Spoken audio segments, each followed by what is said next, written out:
Welcome to Arun's Techforge Python programming series.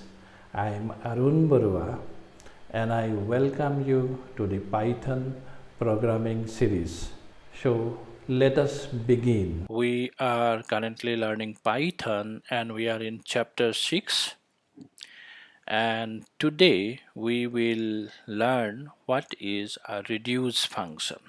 Okay, a reduce function is a built-in function, okay, that continually applies the function to a sequence of numbers. Okay, so what is that sequence? For example, list is a sequence, right? And it returns a single value. For example, see in these diagrams, we want to add a sequence of numbers, say 1 2 3 4. This is a list of 4 numbers, 1 2 3 and 4. So how this reduce function would work? Suppose we want to apply addition function, then the first 2 numbers will be added to get a new number, that is the result of 3.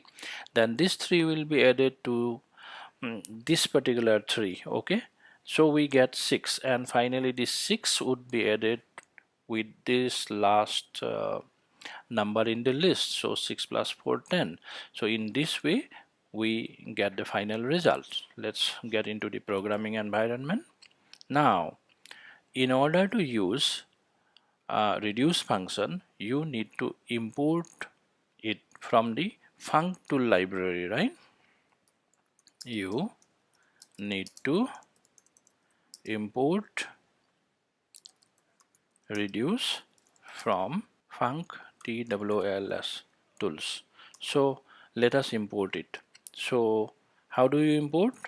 From functools tools. I think spelling is wrong. Functools. Okay, import reduce. Let us run it. Yes, this is correct.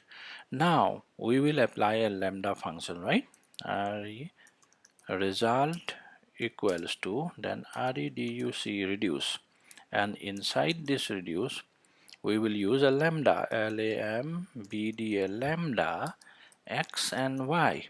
And what this x and y would do, after this colon we will write x plus y. We want an addition, right? And after this put a comma and provide the list of the numbers 1 2 3 4. Let's run it. Yeah, everything is alright. Yes, everything is alright. Now print the result. Print result. You get 10, right? So this is an example of reduce function. Okay, so this is the end of this tutorial. So stay tuned.